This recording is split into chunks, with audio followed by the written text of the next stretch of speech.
Good evening, and thank you guys for joining us as always on a Wednesday night. We got some Truck Series action for you here tonight in Speed Racing Network's Truck Series. I'm Greg Olenek, Brandon Domain joining me as always. Brandon, are you ready to get tricky tonight?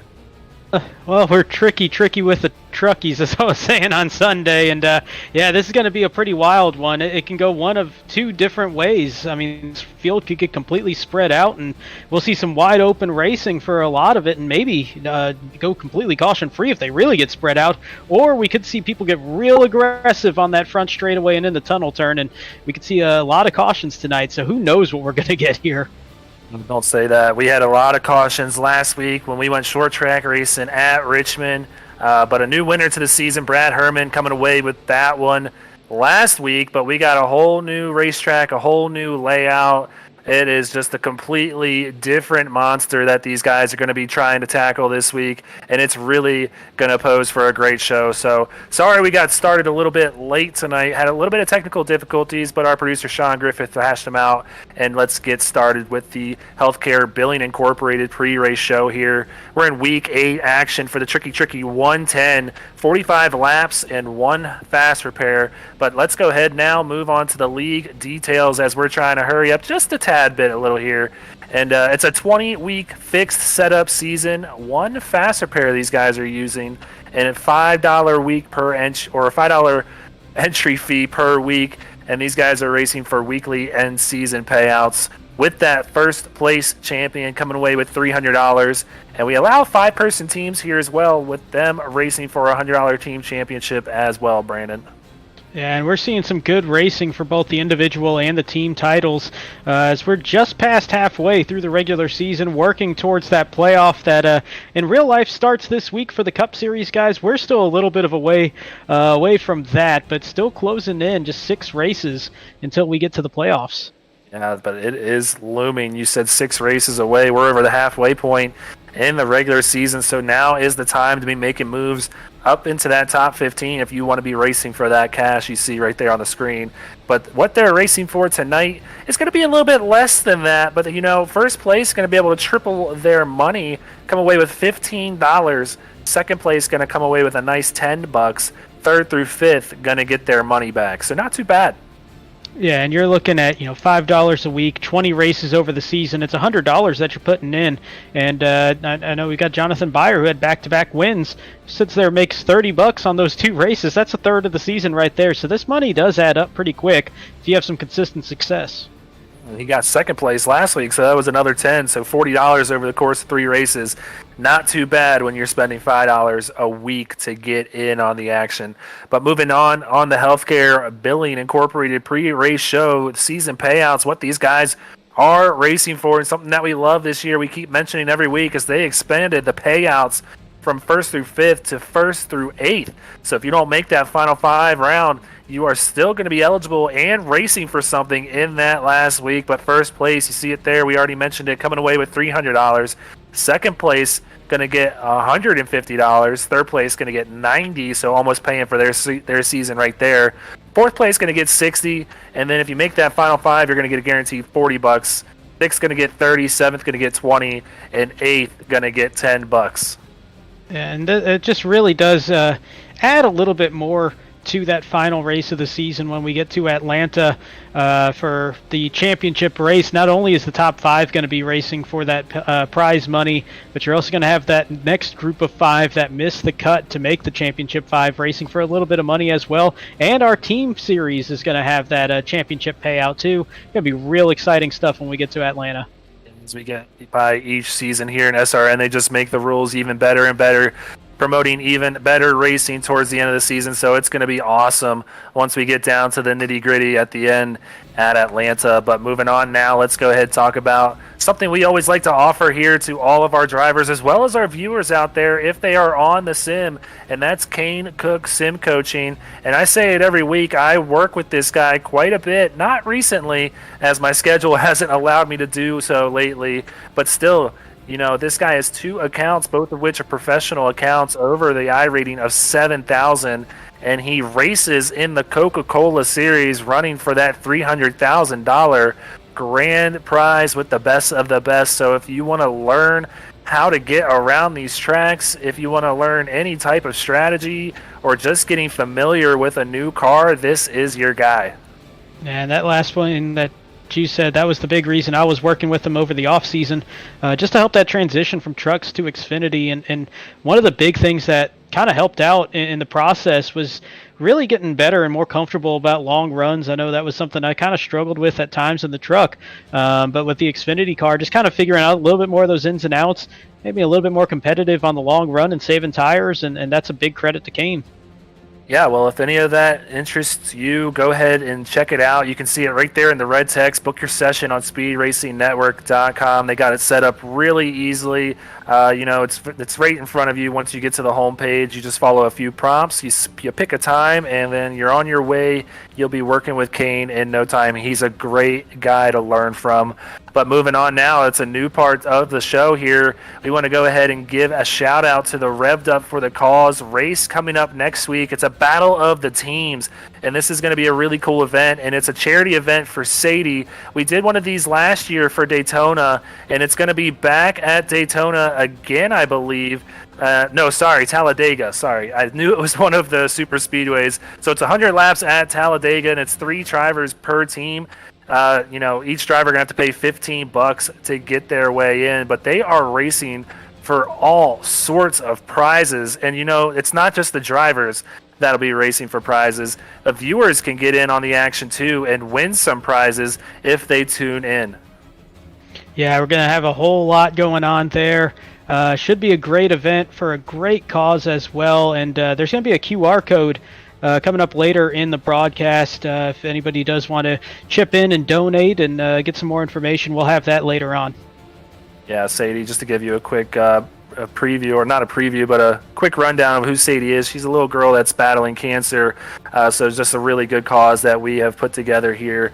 You got to give Sean Kozier a shout out for putting all this together. But let's go ahead and move on now. We got the beer of the week next, and it's another pumpkin beer. It looks like Sean Griffith has this week's beer of the week. We've already had 2 pumpkin spice beverage reviews in the past 3 weeks, so we thought that we were done with that flavor. But just when you thought you've seen pumpkin spice everything as fall rolls around, just wait. Bud Light has come out with their pumpkin spice hard seltzer, and it hits the shelves on September the 6th. This hard seltzer mimics Starbucks' infamous pumpkin spice latte, featuring flavors of pumpkin, cinnamon, nutmeg, and vanilla. Now, if that's not enough for you, Bud Light is also coming out with toasted marshmallow, maple pear, and apple crisp flavors just in time for the fall season. And it wouldn't be complete without putting those beverages into flannel patterned cans. It sounds like Bud Light wanted to jump in on the pumpkin spice market before it went away for another year. So drop by your local supermarket beginning September 6th and check out all of these fall flavors. The Beer of the Week is sponsored by Beer Street Journal, the leading online publication for craft beverage reviews. Go to beerstreetjournal.com to find your next great beer. And as always, you must be 21 to enjoy, and please drink responsibly. Well, thanks as always to Beer Street Journal for this week's Beer of the Week. And there you see it, Bud Light Seltzers. They got all kinds of flavors coming out for the seasonal beverages. And Brandon, which one pegs your interest here?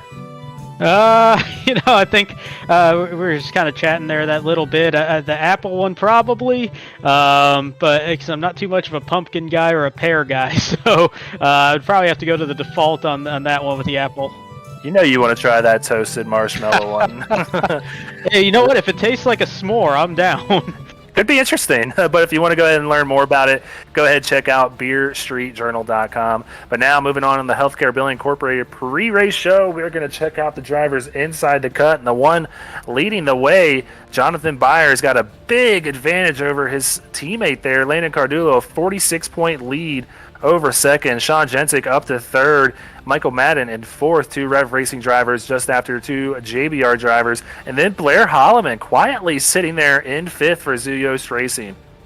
And you look at, those JBR trucks, all 5 of them sitting inside of the top 15 at this point. So they are definitely controlling the season, but you got 4 Rev drivers as well in there. So you got a great team battle shaping up. And if you're Jonathan Byer, you're going into this one knowing you have a full race worth of points in that gap between him and his teammate Landon Cardulo. Now the drop weeks have not started to count yet, but still, that is a dominant performance we've seen from the man in the 66. Yeah, we'll see the drop weeks come into play after week 10 action. But now let's check out the drivers outside the cut. Bobby Anderson sitting there just outside in 16th. Bruce Amsden in 17th.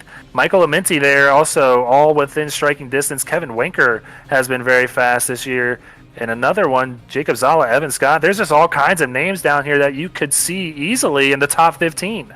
Yeah, there's a lot of talent in this outside of the cut bracket. I mean, Bobby Anderson was one of our championship race drivers last season. Kevin Winker's had a lot of speed. I'm keeping my eye on Michael York. I know he's starting to charge up the standings a bit. Was in the 30s last week, now up to 24th.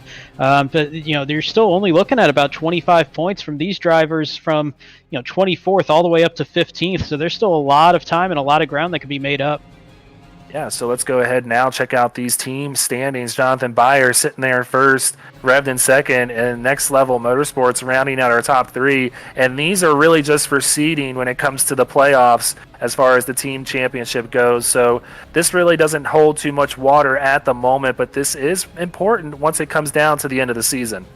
Yeah, and honestly, in the Truck Series, we're seeing pretty good parity from top to bottom. JBR and Revd have been real hot as of late, but Bobby Anderson Racing was late to the party when it comes to these standings, so they're pretty far back in points, but they have a lot of speed themselves. So I think the Truck Series playoff may actually be the most exciting one when it comes to the team format.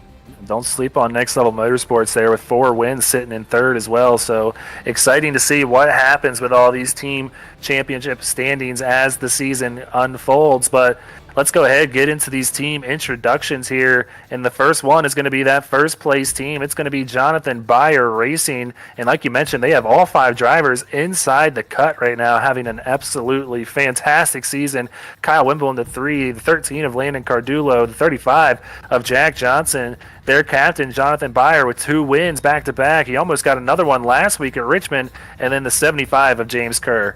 I think it's only a matter of time before the question goes from, all right, and when's the next win going to happen for Byer? But when's the next win? Who's going to get that next win for Jonathan Byer Racing? And I think today, just looking at the speed that we've seen in practice, keep your eye on that 13 truck of Landon Cardulo. He has been fast. He's been fast every week, just knocking on that door. But let's go ahead and move on to that second place team here on the Healthcare Billing Incorporated pre-race show. It's going to be Rev Racing, and they're just about 60, 70 points back of JBR, and they have a great team as well. It's the 7 of Lucas Lyons, the 15 of Michael Madden, the 29 of Sean Jensick, the Daytona winner, the 97 of Sean Kozier, who's had a little bit of bad luck this year, and the 224 of Cody Riggs sitting inside the cut as well. A little surprising that this team only has 1 win because we say their names a whole lot when it comes towards the front of the field. I think they're starting to really get into a good swing of momentum, though, and they might start chipping away these wins here pretty quick. Yeah, they're going to have to get on it if they want to catch up to JBR. But not too far behind them is going to be Next Level Motorsports. Pretty sure that gap was only 7 points between second and third, but 4 wins already on the season for this team. So they are absolutely stacked as well. And they're going to have the team looking good here at the 23 of Michael York, the 32 of Troy Techmeyer, the 43 of Stan Carnathan, the 69 of Brad Rivers, and the 85 of Brad Herman getting last week's win at Richmond. Yeah, I mean, we talk about momentum a lot, and Brad Herman has a lot of it, getting that win on the short track as we now go to our second longest track of the season. And, I pointed out, Michael York has been moving up the standings here. Brad Rivers has had a couple of decent runs here lately as well. This team had that rebrand, kind of had to get everybody together, and I think it's taken a couple weeks, but they're starting to gel really well. All right, moving on in the 4th team in the standings, Zoo Yost Racing, and they're going to have a driver who's up in the top 5 in points as well, 1 in 7th too. So they're having a great first season here in SRN, but they're going to have the 06 of Blair Holloman, the 4 of John Taylor, the 16 of Dave Hughes Jr., the 98 of Rob Yost Jr., their captain, and the 99 of Mike Mosby as well. This team has been just solidly consistent and getting better every single week. And I think they've got a couple threats when it comes to this race tonight, just based on how they've done at a couple similar tracks in the past, as we haven't had Pocono here in a long time. I think this team might be a sleeper pick tonight. Right, moving on here to the 5th team in the standings. And, Tank Racing has a good season so far, shaping up for their Xfinity and Cup Series drivers, looking to get the ball rolling with their Truck Series team, though. Jacob Zala is trying to work his way inside the cut in that 25 machine. Josh Mueller has been running really well in the 26.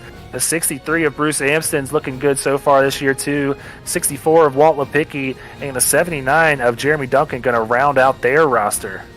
And we've talked about most weeks, Jacob Zala, Josh Mueller, they have just been so fast. But I think we've also seen some improvement on a lot of these races for the rest of the team as well. And it's just kind of getting that step better each week is what's really going to play out here over the course of the full season.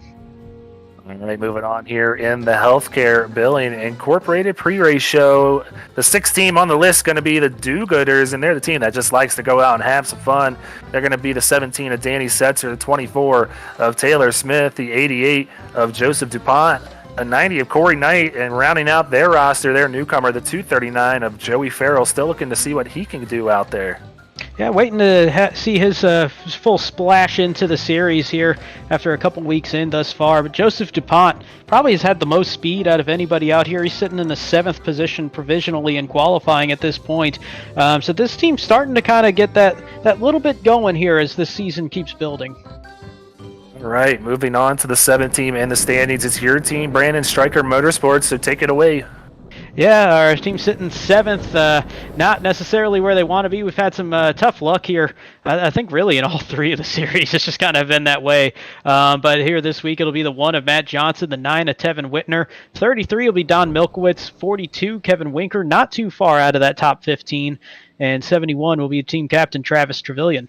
Yeah, well, still plenty of time to get it turned around, and it matters at the most at the end of the season. So moving on now to the final team is going to be Bobby Anderson Racing, sitting here in the 8th place in the team standings, and that is just because they were formed a little bit later on in the season.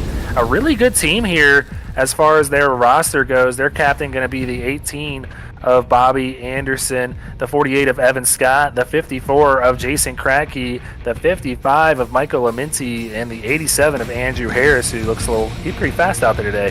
He's very fast out there right now, and this is definitely not the 8th best team in the league. And like you mentioned, they've only had about half the season. Just looking at the talent of this team, though, they are definitely going to be a threat once we get to the playoff. Absolutely. Well, unfortunately, no time to really show our independence tonight as we kind of ran out of time in the Healthcare Billing Incorporated pre-race show, but they are gritting up out there for the tricky 110 at Pocono Raceway. And the pole sitter, we talked about him on Jonathan Byer Racing, sitting there 2nd in the team, or in the individual standings, going to be Landon Cardulo in the 13. And just 8 thousandths of a second off his pace is going to be Brad Herman, last week's winner, trying to go back-to-back. He's going to be starting 2nd. Michael Madden going to be starting 3rd, and his teammate Lucas Lyons going to be just starting to his outside in 4th. In row 3, we'll have Sean Jensick, the Daytona winner for Rev'd Racing. That's 3 straight there for Rev'd Racing, 3rd through 5th. In 6th place will be Blair Holloman, fastest qualifier for Zoo Yost, as his teammate Mike Mosby will be starting 7th, and rounding out row 4, it's going to be Joseph DuPont representing the Do-Gooders. And for Bobby Anderson Racing, Andrew Harris is going to be starting 9th place. Jonathan Byer going to be starting in 10th. And then Dave Hughes Jr. going to be starting in 11th. And then rounding out our top 12 will be Bobby Anderson. So that's your top 12 for the Sparkle and Shine Mobile Detailing Tricky 110 here at Pocono Raceway. Got to give a big shout out to them for coming on board this week to sponsor the set of races we have for you guys on Wednesday, Thursday, and Sunday. So always love having their support here at Speed Racing Network. But Brandon, we're about to get out there on the track. This is probably one of the longest pace laps that we're going to have. So we have some time to make some picks here. Yeah, we got a lot of time as they still haven't left pit road either. But one thing I was looking at, we have not been at Pocono in quite some time, and so there's not that direct comparison. But I kind of look a little bit at some of the drafting tracks, and I also look at the road course especially, and that was the Roval that we had. Not a perfect scenario. This is a very unique track.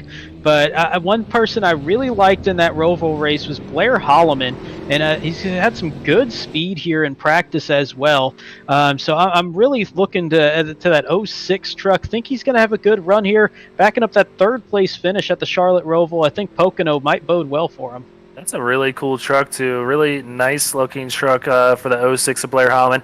I'm going to switch up my pick. I know I told my producer who I was picking before the show started, but I'm going to switch it up and go on the front row there. I have to take last week's winner, the 85 of Brad Herman. He showed some really dominating speed last week, and he was only 8 thousandths of a second off of Landon Cardulo. So why not, try to take a back-to-back winner again? We saw Jonathan Byer not do it not too long ago. So I'm thinking Brad Herman is going to be our next back-to-back winner. But before we go to green flag action, let's go ahead and bring our pit reporter Landon Lacey in and get his pick on who he thinks will win tonight. Landon? Well, I'm going to go with the guy starting right behind him, one of your Rev Racing teammates, Michael Madden. Michael Madden's been running very well lately. He's moved up to fourth in the point standings, and I see his consistency keeping on this week, and I think he'll be in victory lane by the end of the night. Pick, he's looking to break that streak, that winless streak. I know it's killing him. We talk about it every week, kind of pick on him, give him some jabs, but it gives him motivation more than anything. So we'll see how he can do out there tonight. But rounding turn 3 in our trucks here, we're about to see that pace car peel off down pit road, and Landon Cardulo, he is looking to get that first win in SRN, and he is going to have a good chance at doing that tonight, showing some good speed. And we are green for the Tricky 110, presented by Sparkle and Shine Mobile Detailing. And we can count them pretty quick, looking at how wide they're going to be going. Just 5 wide going into turn 1. This front stretch, the widest that we'll see all season long. They're taking full advantage. They're going to get through here. It's looking good. Everybody looks like they're giving each other space. And, after last week's race at Richmond, they had a nice meeting with all the drivers. Oh, Sean Jensig loose on the inside. He's losing big-time momentum back here. He is going straight to the back of the pack. Looks like he got loose on cold tires out of turn 1, but good job to not get anybody else involved. But before that happened, these guys had a nice meeting with each other to really try to clean up this racing. And I think that first turn really, it showed just that. These guys got through there very cleanly. And even more importantly, they got through turn 2 cleanly. And we call this the tricky triangle. And it's a lot of that is because each of these turns incredibly different from each other. And the most treacherous of those is that tunnel turn 2. Very sharp, very narrow. It kind of comes down to 1, maybe 2 racing lines that you can make work there. And with how scattered they were through turn 1, giving each other that space, getting those big runs down that first straightaway there, the second straightaway out of turn 1, I was a little nervous about that tunnel turn, but they all made it work really well. Yeah, doing a great job so far. We're going to have a great race, I think, for all you guys out on YouTube tonight. But right now, Landon Cardulo doesn't want to look in his mirror. He has a mirror full of Lucas Lyons there in that 7 machine for Rev'd Racing, looking really fast to start. But yeah, there you go. Going into turn 3, we're about to complete lap 2. Going to lap 3, Landon having a little bit of blinking problems, it looks like, to start off. Hopefully he's able to get that resolved. But there you go. Top 3 going to be Landon Cardulo, Lucas Lyons, and Michael Madden.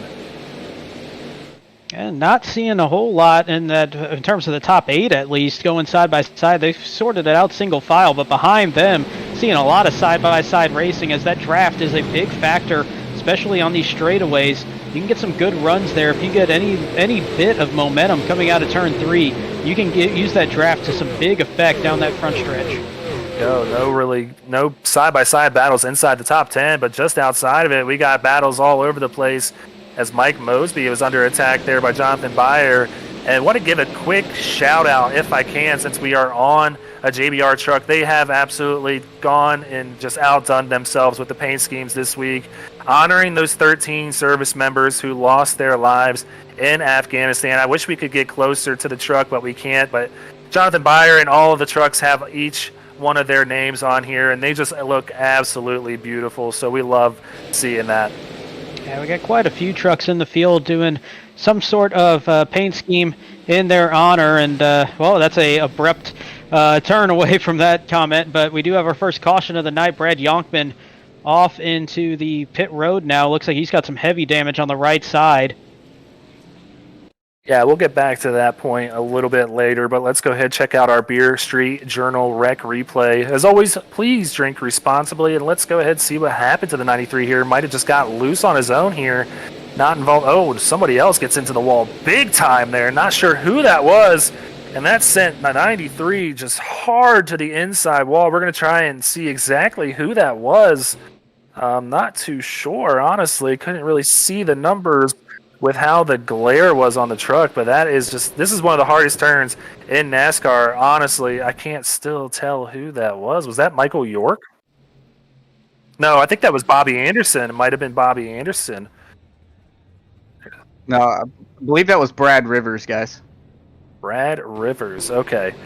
Okay, yep, there he is, the 69 truck.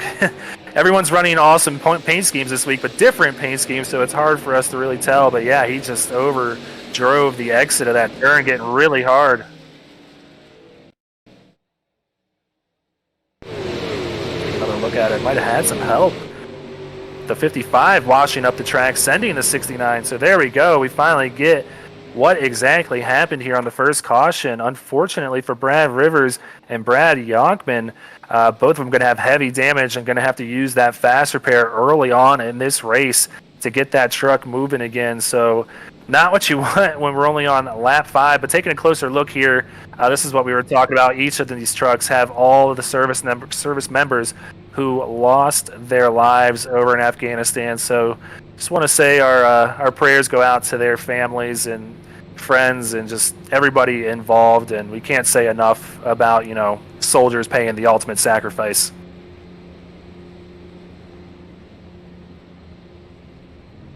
All right, let's go ahead and talk about Revved Up for the Cause one more time here since we have quite a bit of time under yellow. It's going to be a cool little thing. We did a charity event for Sadie last year, a little girl who is just in the fight for her life against cancer, and she's such a sweet little girl who's just, giving it all she's got. But we want to give a little bit more over here at Speed Racing Network. So we're putting on another charity event at Talladega. It's going to be a 100-lap race, and it's considered the battle of the teams. R&D Motorsports and Revved Racing coming together to put this together, and it's going to be about 10 teams, and it's going to be a really cool race. That's going to be next week on 9/11, so do check that out. We will have that here on Speed Racing Network. But there you can see our producer Sean Griffith getting to work here, going through each one of these JBR trucks, and you can see each one of the service members there who lost their lives. So just want to give a moment of silence to these guys if we can.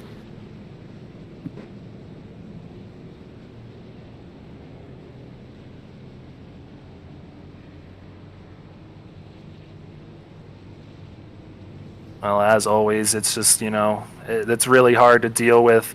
As a nation, we always come together for these guys and their families that do pay the ultimate sacrifice. But a really cool cause that JBR has put together here tonight. And, they're going to be trying their all to keep those trucks up front for these guys. So really cool, Brandon. Yeah, and there's all those JBR trucks. Got a handful of others doing similar. I know Dave Fuge, Bobby Anderson put together some really great looking trucks in tribute, and I know we got some more coming up in our Xfinity and Cup Series races as well this week. So just a classy touch from a lot of the drivers out there and a lot of the teams out there for putting all that together. Nobody really coming down pit road inside the top 20. Everybody staying out on old tires. Going to see how that works out for these guys. They had 3 laps of hard racing, and this track just shreds tires. So we're going to see how it works out for some of these guys. I know Sean Jensic, who was really fast, came down pit road to get fresh tires, among others as well, but they're going to be mired about 25th on back. Yeah, it's going to be interesting too because full tank of fuel, which for us is 70% capacity of what you normally see, so about 13 gallons, you can get about 21, 22 laps out of that. we're looking at a 45 lap race. So there's going to be some guys that are thinking, you know what, I'm just going to try to gamble this and make this a one-stop race, especially with this caution coming out. They should be able to make it. So I'm not sure, to me, the tires are going to be a big deal. There's going to be a significant time drop off each lap. But if you can make it work, if this thing stays green the rest of the way, this could be interesting. Yeah, this is one of those tracks, too, where you can pit without losing a lap, so you don't really put yourself at risk of going a lap down if you do try to do the short pit strategy. So it's going to be really interesting to see what strategy does pay off. But, these guys getting ready to go back to green flag racing, and it was chaotic on that last restart. Although they did get through it, it got to be 4 wide heading into turn 1. Brandon, you excited for tomorrow? Depends on where I am on that one at the start, but man, it's so cool seeing these cars fan out, or these trucks tonight, the cars tomorrow. How we're expecting everybody to just fan out 4, 5 wide going down the front stretch. It's beautiful to watch. It is terrifying to be in the middle of it sometimes, but man, this track just sometimes it's got the criticism of it's not always the most exciting track to watch a race on, but to drive it, a whole lot of fun getting around here in a race. Well, quick rundown of your top 10 before they go back to green. Cardulo in first, Lyons in second, Michael Madden going to be in third, Brad Herman just to his outside in fourth, Blair Holloman going to be in fifth, Joseph DuPont, Joseph DuPont's going to be fifth, Blair Holloman sixth, Andrew Harris going to be seventh, then Bobby Anderson just to his outside in eighth, Dave Fuchs Jr. in ninth, and Dom Melkowicz in 10th. But the pace car is off. We're going to be back to green flag racing, and Landon Cardulo doesn't get a really good jump on Lucas Lyons. Lucas is going to have the momentum heading down to 1. Not going to have any pushers, though. His teammate going down to the inside. It's a drag race heading to turn 1. And Lyons may actually have the primary line being on the... Oh, actually, it's going to drive it too deep and get way up near the wall, and that's going to kill any momentum he had there, as Landon Cardulo going to clear him and hold on to that lead as they go down the straightaway into turn 2. Well, Lucas is going to try and drag race him into 2, and this is a really hard turn to go side by side, and we're going to see how it works out.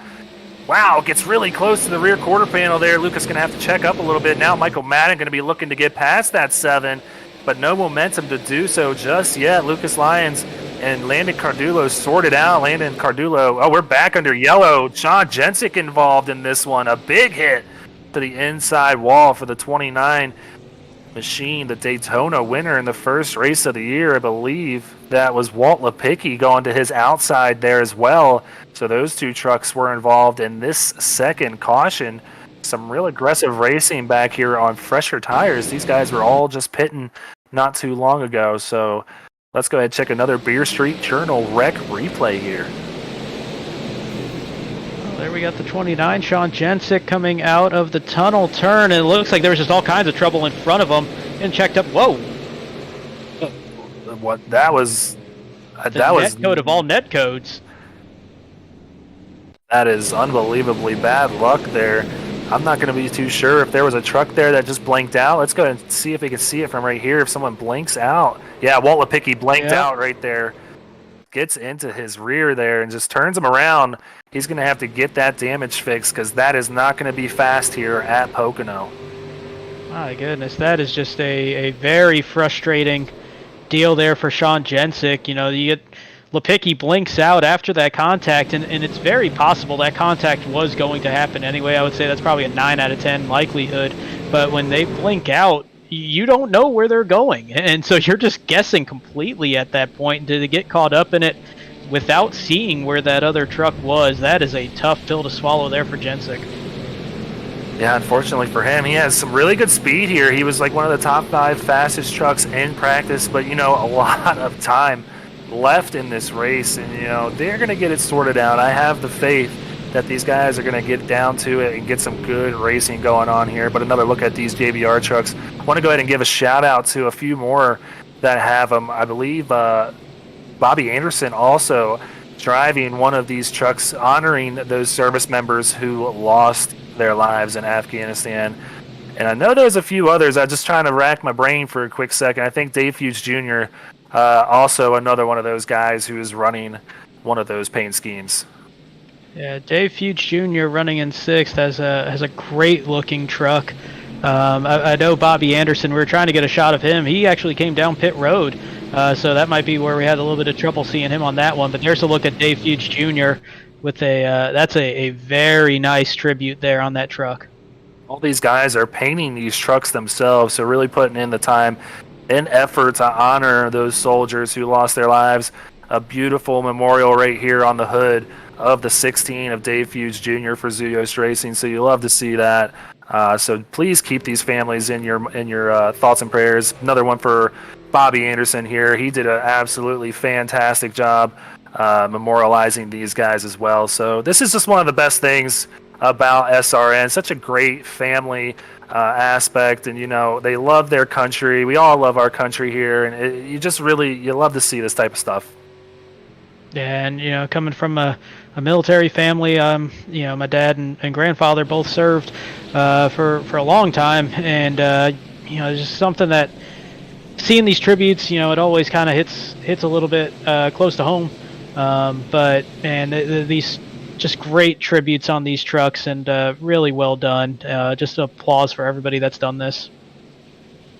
Well, we had a little bit of different pit strategies this time. A few more trucks taking the bait, going down. Lucas Lyons went down. I think Bobby Anderson also went down pit road. Andrew Harris pitting from the top 15 as well. So a few guys in our top 20 going down the pits and getting those fresh tires because, man, they are huge here. So not too sure how many sets of tires these guys have, but Landon, you can speak on this. The time differential, it's crazy here when these tires start to wear off.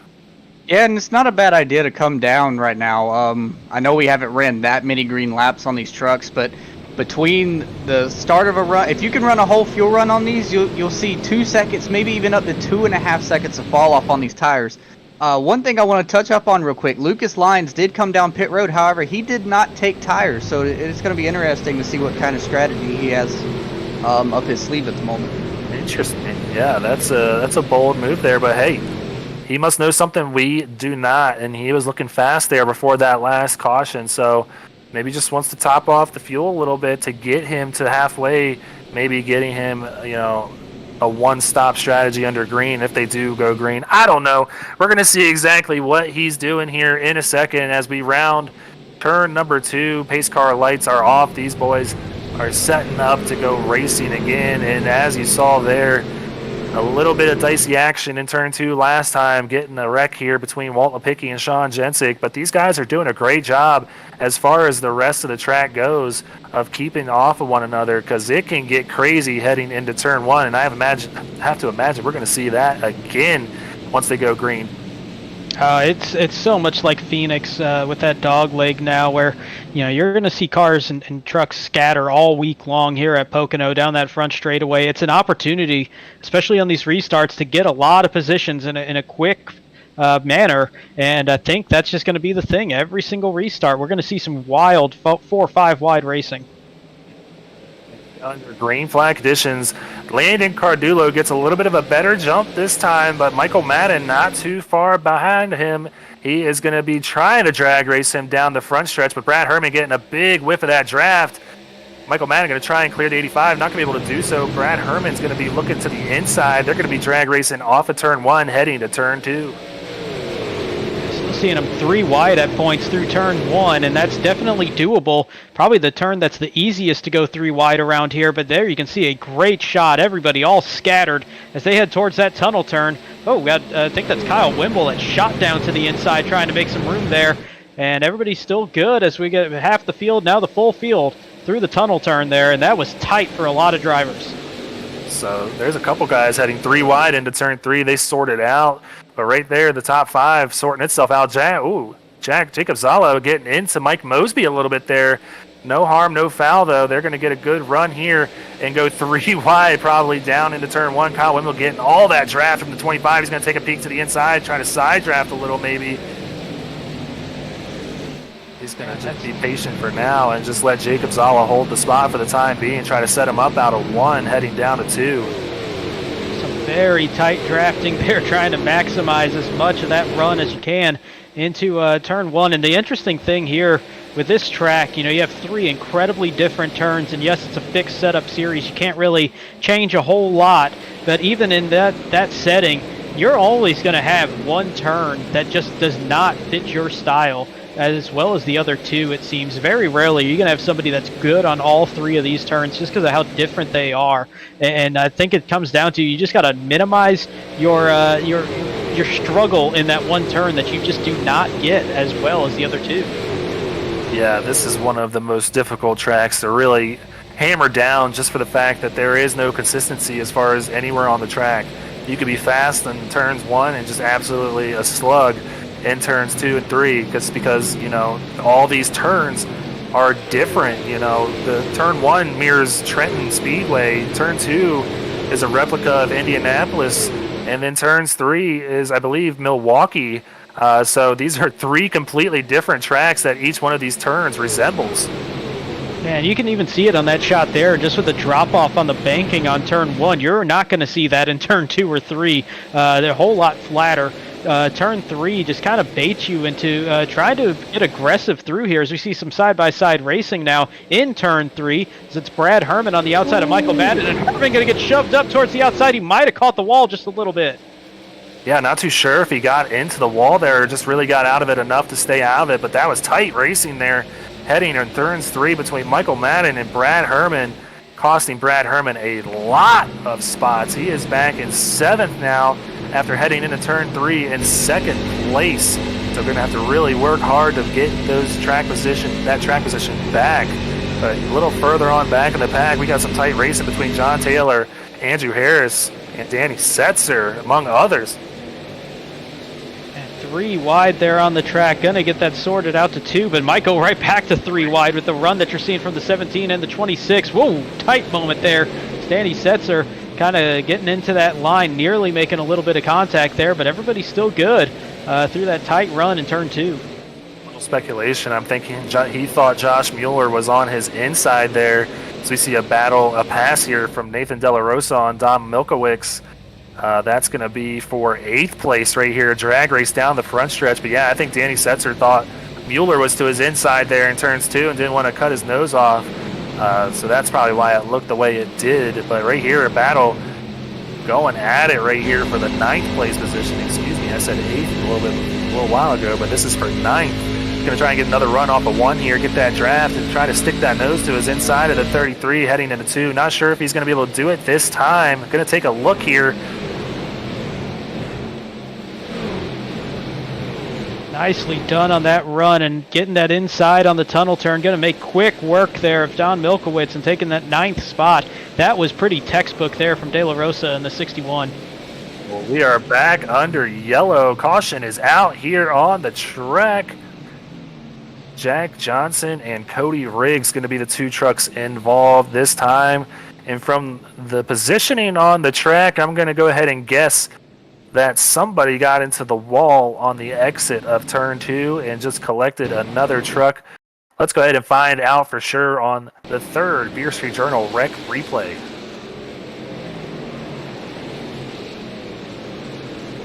Well, a little bit of slowing a check up there off of 2, and that's going to send them 4 wide. And man, I think it's just that air just kind of got everybody a little bit squirrely there, and you saw the 224 of Riggs get a little bit loose in the middle of that 4 wide run. Jack Johnson just next to him, and that's tough. You get a couple trucks that don't quite have that run, and yeah, that just 4 wide is an awkward thing going into turn 3. You might be able to get away with it in 1, but not so much in turn 3. And I think people were trying to get that sorted out, and just too many trucks and too little of space.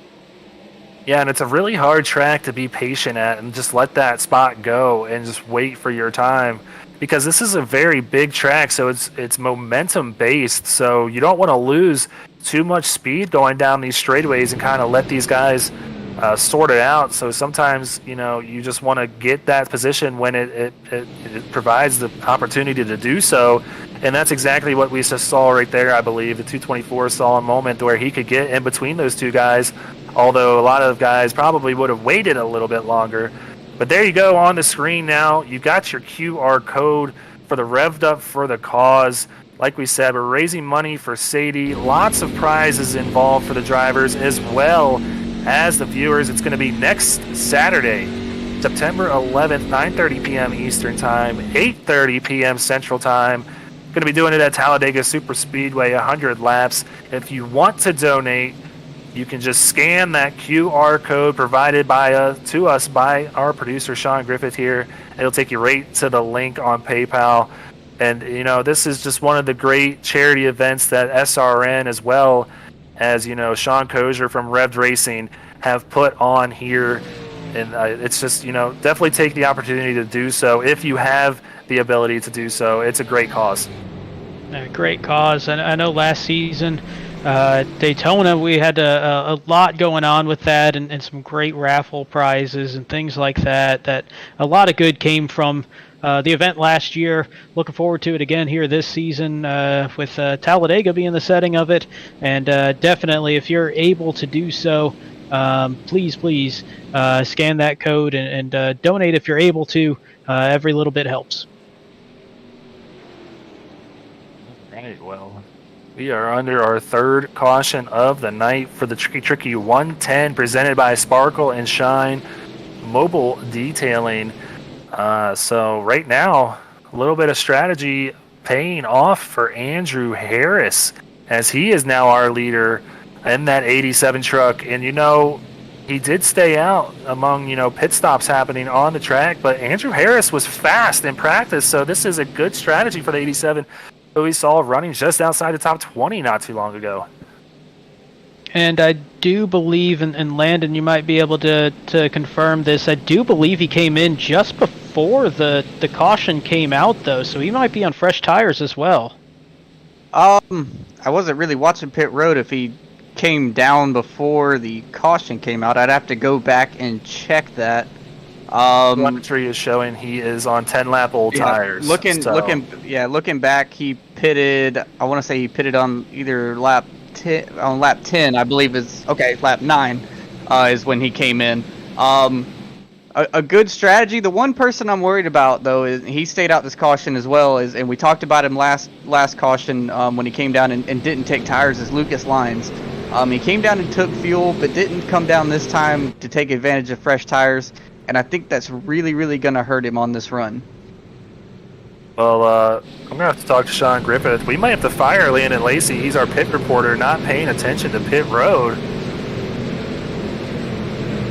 Landon might be in hot water here.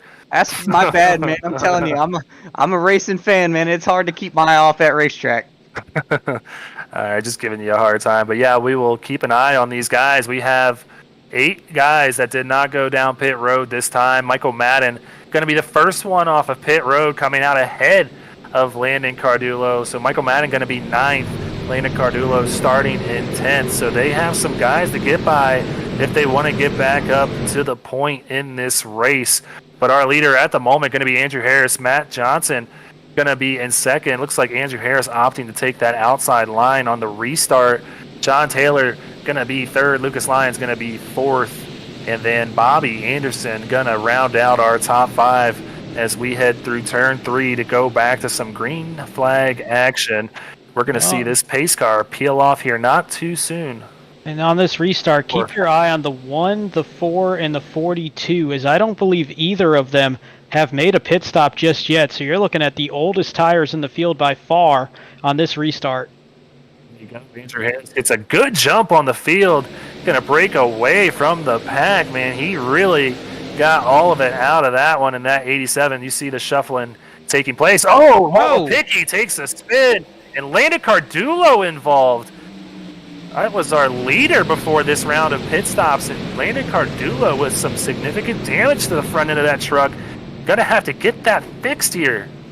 Oh my, and these restarts, we've been talking about it all night. You'll see 4 or 5 wide, but the trouble that comes with that is you can not kind of know where 1 or 2 trucks are next to you, but once you get 2 on one side, 2 on the other, or 3 on one side, it kind of gets hard to figure out where everybody is. See what happens here as the 13 right behind Walt Lepicki in the 64. He's going to go to the inside. Looks like Lepicki was trying to stay in front of him there not too much of a block, but he got there a little bit late, and that just sent both of them into the inside wall.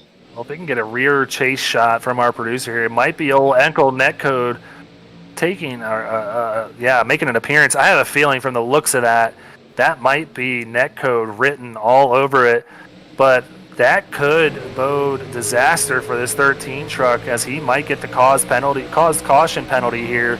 Nope, and it might just be contact there. Did look very close, and might not be Netcode this time, just really way too close to that 64. And I have to imagine that 13 is going to be taking a penalty at EOL to the back of the line.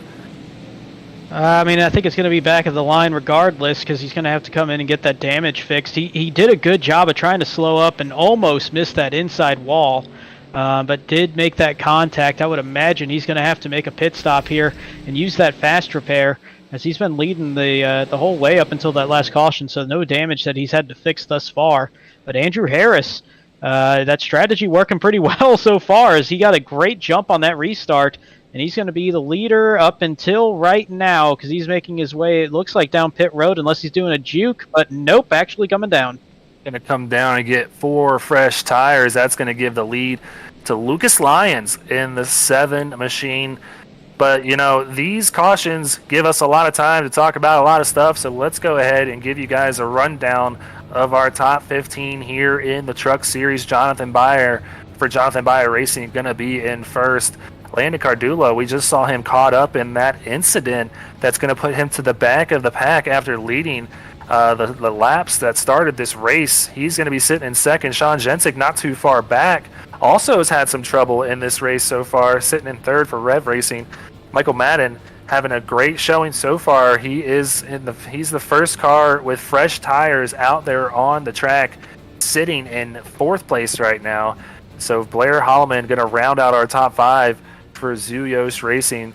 Brandon, kind of a chaotic day so far with a lot of these guys that are in the top 15 in points. Not what they want. No, and it's for one reason or another. Some guys have just been kind of marred near in the back half of the field. Some getting caught right now on pit strategy, and some just finding trouble like Landon Cardulo just did, and Sean Jensick has as well. And one name that you pointed out, and I know it was Landon's pick tonight, Michael Madden. He's had a lot of good runs lately, but the thing that would scare me about him tonight is he's a good long run driver, but he was starting up near the front, so he's shown speed all night long. And you mentioned the big thing there, first place driver when it comes to the fresh tires, so that's going to be a huge thing here. I think we're going to see that 15 making his way towards the front here pretty quickly. Yeah, and a few of those other guys sitting towards the bottom of that top 15, Jack Johnson, Cody Riggs. Also, those two guys had an incident with one another earlier on, so a lot of action going on here in the top 15. Could really shake things up once this race is over. We will find out for sure in about 23 laps once they cross the line here. So they're going to be going 2 by 2 all the way through the field. Pace car lights are off. There is 1 lap to go before we go back to green. But Lucas Lyons is the man on the point right now, and he's had a bit of an odd strategy so far, but it seems to be paying off. Hey, it's only weird if it doesn't work, and for Lucas Lyons right now it's working, but we are just now getting to about halfway into this 45-lap race. We've got 23 to go. We'll have 22 to go on the restart. See how it works out in the back half of this thing, and if it's no tires, that's going to be getting pretty squirrely here pretty quick. Let's go ahead and give you a rundown as we always do before they go back to green. Lucas Lyons going to be that truck out front starting first. Matt Johnson to his inside going to be second. Kevin Winker going to be in third place with Michael Madden going to be in fourth. Then you got Joseph DuPont in fifth place. Michael York in sixth. Blair Holloman going to be in seventh. Brad Herman, my pick tonight, going to be in eighth place. Dave Hughes Jr. going to be in ninth with Nathan De La Rosa in 10th place. De La Rosa running as an independent out of the Xfinity Series. Back down here for a little more action in the trucks. Having a good night so far, as are a few of the other JBR trucks, but we'll see how it works out as this race goes on. Already 4 cautions so far. Let's see if they can clean it up and go green the rest of the way. Coming through turns 3 just now. Going to be going back to green here shortly. I want to say it's going to get clean, but we're seeing about 4 or 5 different tire strategies here in the top 10, so this might get dicey. All kinds of strategies happening right before our eyes. We're going to see which one works, though, as the pace car going to peel off now, go down pit road. Lucas Lyons going to work to get a big jump on the field. There you see all the trucks going by. Lucas Lyons gets a good jump. Probably counting his teammate down, too, Michael Madden, to go with him here. And there you see those 2 trucks going to be jumping out the first and second, but they are fanning out all over this track right here, heading into the turn 1. 4 wide back here. 4 wide, saw a hint of 5 wide going into turn 1 as Sean Jensick, who, by the way, all the way back up to 17th after a couple of tough moments there early on, including on that very, very first turn. But out in front, we got side-by-side, looks like for 3rd right now, between Matt Johnson and the 23 of Michael York. As they go into the tunnel turn, there's contact, and York into the wall. Big contact for Michael York into the outside wall there. Man, and no caution, too. That is going to be very bad for the 23. He's going to have to find an opportunity. Oh, we got a spinner there. He's got at least 1 truck caught up in this one. I think that was, no, not Nathan De La Rosa. He's still up there in the top 10. It was one of those green JDR trucks. Oh, was it Andrew Harris, maybe?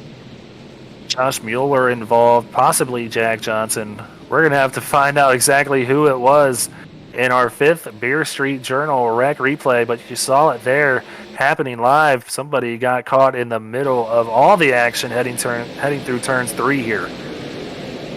Riding along with Jack Johnson here. Josh Mueller going to be not too far in front of him. There's the smoke sideways on the 26. And yeah, heavy contact. Andrew Harris, Jack Johnson, as they get sent into the grass. And Noah Johnson has had some fast repair early on in this one. And so that's going to be a tough one there, because I'm going to imagine that he did use that for the damage he had earlier in that second caution tonight. Taking another look at it here, just gets a little bit of a bump for Mike Mosby there.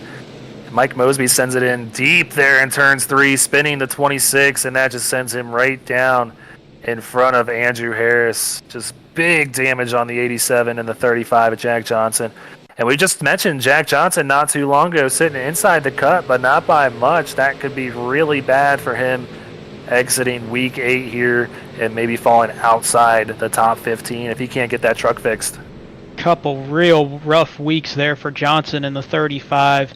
On the flip side, saw a couple of great maneuvers to avoid this. I know Danny Setzer was one. I wasn't too sure who the second truck was, but they did a fantastic job avoiding trouble, as we might have had a little bit of net code on that contact. It was close, as we see the miss there. I think they were going to make contact anyway. 99. Yeah, I'd agree with that. See, yeah, we were unable to get really a good view on it, but that was going to probably be contact regardless there if it was net code. But still unfortunate nonetheless for all those drivers who were involved. Going to have to get those trucks fixed as we are down to 20 laps to go, but sitting pretty. Oh, hearing Lucas Lyons pitted this time, probably taking tires after he lost the lead from his teammate Michael Madden. So cycling back out to Michael Madden in front with Brad Herman just behind him, and Blair Holloman in the top 3 now. I'm probably tempting fate, but how about the 3 picks tonight being 1, 2, 3 at this point as we're halfway? I'm not going to say that'll hold that way. God. I won't put that out there, but let's just take a moment at least on that. But yeah, and here's the good news for Lucas Lyons on that pit stop. Can make it the rest of the way from here. So if there is no green flag, or there is no caution flag, and we have to make these green flag pit stops at some point, he's going to be the only one of those leaders that can go the rest of the way. Yeah, and if we do keep getting these cautions, it's going to be really tempting for these guys up front, or maybe running, inside the top 10, to come down and get fresh tires, and that could just bring everybody else down with them, because like we said, this track is like a cheese grater on these tires. Just absolutely shreds the rubber off. The right front just falls off so much. I did a full run yesterday in the Xfinity car. I have to imagine it's probably similar to the trucks. And compared to my first lap to the last lap, it was about a 2.5 second fall off. So that is absolutely massive. And I mean, you get about 8 to 10 laps in, you're already losing a second off your time. Yeah, and with the trucks, it's slightly less. I mean, you're still looking at 2 seconds as opposed to 2.5 seconds. They have a little bit more downforce.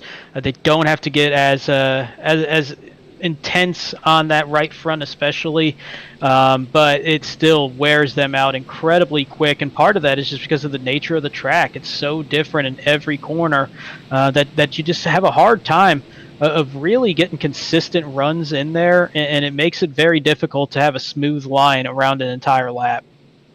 And another part of that could have just been I did a terrible job of saving my tires on that run. So definitely a possibility as well.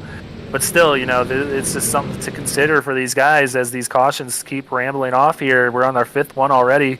It's really going to be tempting for some of these guys to come down and get 4 fresh Goodyears on these trucks. So not going to have time to do so now as those pace car lights are off on the field. Is getting ready to go back to green. Michael Madden going to be restarting on that inside line, but just his outside. Brad Herman has shown really good speed here tonight, winning last week as well at Richmond, so he has momentum on his side. And your pick, Blair Hallman, looking to make a splash here in SRN, and for Zuyos getting himself and that team their first possible win in the Truck Series. So a lot of headlines here with these guys up front, but we're heading through turn 3 right now, about to get back to the action.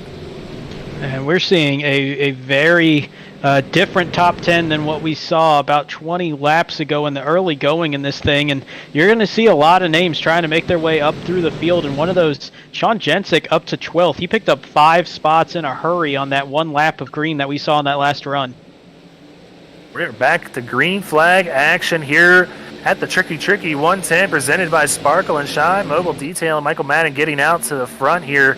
Brad Herman going to try and draft him down to turn 1 and maybe stick the nose to the inside. Not going to be able to get there, I don't think, this time. Going to try and set himself up on the exit of 1.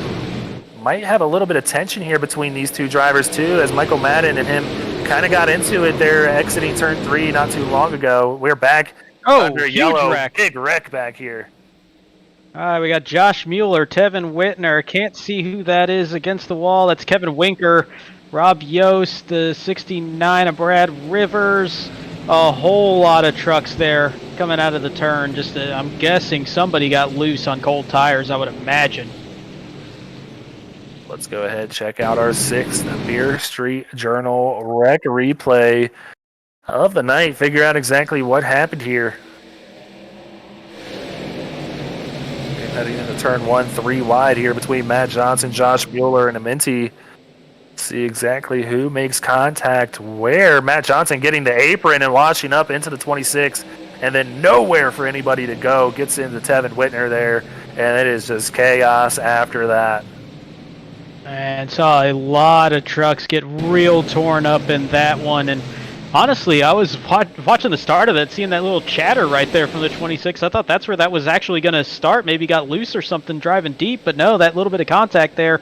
It doesn't take much to get you turned around on exit on 1. And yeah, that sparked a big one there with about 8 to 10 trucks caught up. Just a terrible last 2 laps under green for Josh Mueller as he was caught up in both of these wrecks, suffering big time damage, and he got engine damage from this one, so his night is gonna be over here after running up towards the front not too long ago. This is just a part of it when it comes down to racing. Running in the middle of the pack and gets you into trouble sometimes, and that is big time impact there from whatever that green truck was. Couldn't see Andrew Harris. Again, Andrew Harris in trouble, and he's actually, it looks like he's done for the night. No, he used that fast repair on that last run. So definitely done for Andrew Harris, and that's one of the faster trucks out there tonight. Yeah, so unfortunate for those guys. Looks like Josh Mueller able to get that truck running again, and that damage didn't look too bad, so maybe he had maybe he kept that fast repair in his pocket. I don't know, but still, we're going to have to keep an eye on that 26, see if he is up to full speed. Right here, Michael Madden pulling off a little bit of a juke move, trying to fool some guys, not really doing so. He's going to be our leader after they Didn't make it much past a half a lap there on that lap of green there, but 6 cautions so far tonight, 16 laps to go. Let's see if we can get this thing green to the end once they get it all sorted out. And if it stays green, I'm gonna question a little bit of nobody in terms of the top 15, maybe a little bit farther back, not taking that pit stop there. I don't think most anybody that didn't come in on that last caution or so can make it the rest of the way. So I mean, to me, that was a good window.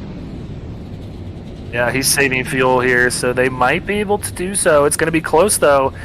If they are clutching the car already, I think he is turning it. Yeah, he's turning it completely off. Michael Madden going to be getting a nice little run here, turns it back off, and you'll see him coast for a little bit, and you'll see that tachometer just shoot back up and kind of shake a little bit. That indicates that he is firing the truck back up. He's going to keep doing this the whole time. And, man, that is nerve-wracking if you're the leader here. Have to imagine that these guys behind him on the same strategy are doing that as well. So sitting pretty back here might be Landon Cardulo, the first truck with fresh tires and fuel that can get him to the end. Has about 4 laps more fuel than the rest of the guys. Landon back in 17th now after starting on the pole. So these guys are going to be working hard to save some fuel to make it to the end. Yeah, Cardulo's one, Lucas Lyons is another, Bobby Anderson, John Taylor. They can all make it the rest of the way, at least to the scheduled distance. If we get a couple green-white checkers, that might be in question. But yeah, you're going to have to go back a bit to see people that can make it if it stays green the whole way. See if the pace car lights are going to go off this time, get this field gridded back up. I have to imagine this will be the case here as we cross the stripe. 1 to go to green. So we'll be going back to green flag action with 14 laps left. You see Michael Madden taking the inside line again, working hard to save that fuel in the truck. Brad Herman just to his outside. Blair Holloman in third. Dave Hughes Jr. in fourth. Joseph DuPont steadily up in the top 5 all night. So he is having a great night back here in the 88. Sorry, he's in 6th. Yeah, really quiet, strong night. I don't recall him ever being outside of the top 10, actually, tonight, even during those pit trades. So just a good, smooth run there for DuPont and the 88 as sitting in that 6th position, top driver there for the do-gooders tonight.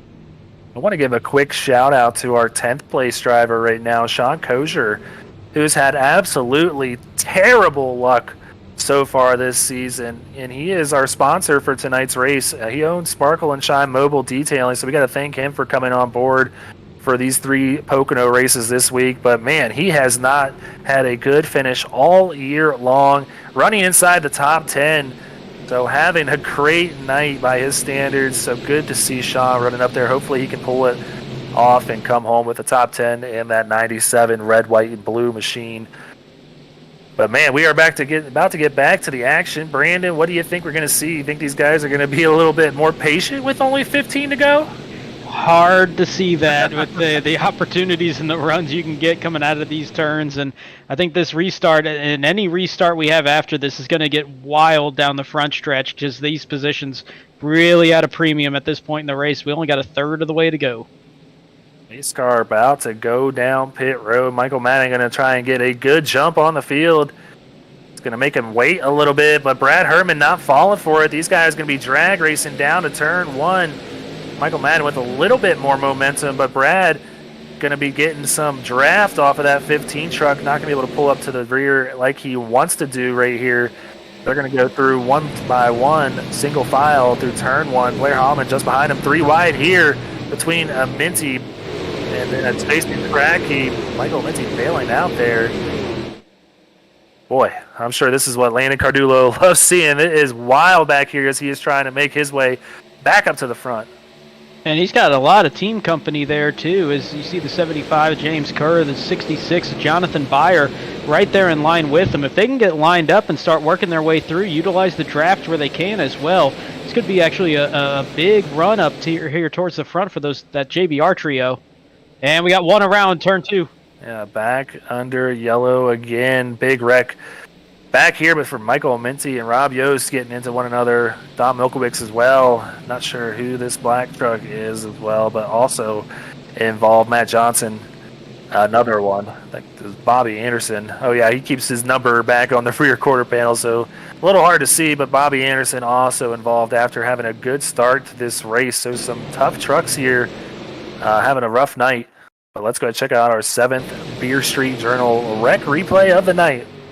A little surprising. Well, the start's coming off of 2, so that makes a little bit more sense. There's that little side-by-side, getting a little squirrely there with the Minty and Milkowicz as they were trying to get close to each other, get a little side draft possibly going into turn 3, and just that little bit of contact sparked that one off. That was a tough one right there because, you see turn 1 with those 4-5 wide, see turn 2 with just how sharp it is. Turn 3, generally the gentlest of the turns around here, but getting into it, you get 2 trucks going at different paces and trying to do that side draft, still not very simple to get around turn 3 either.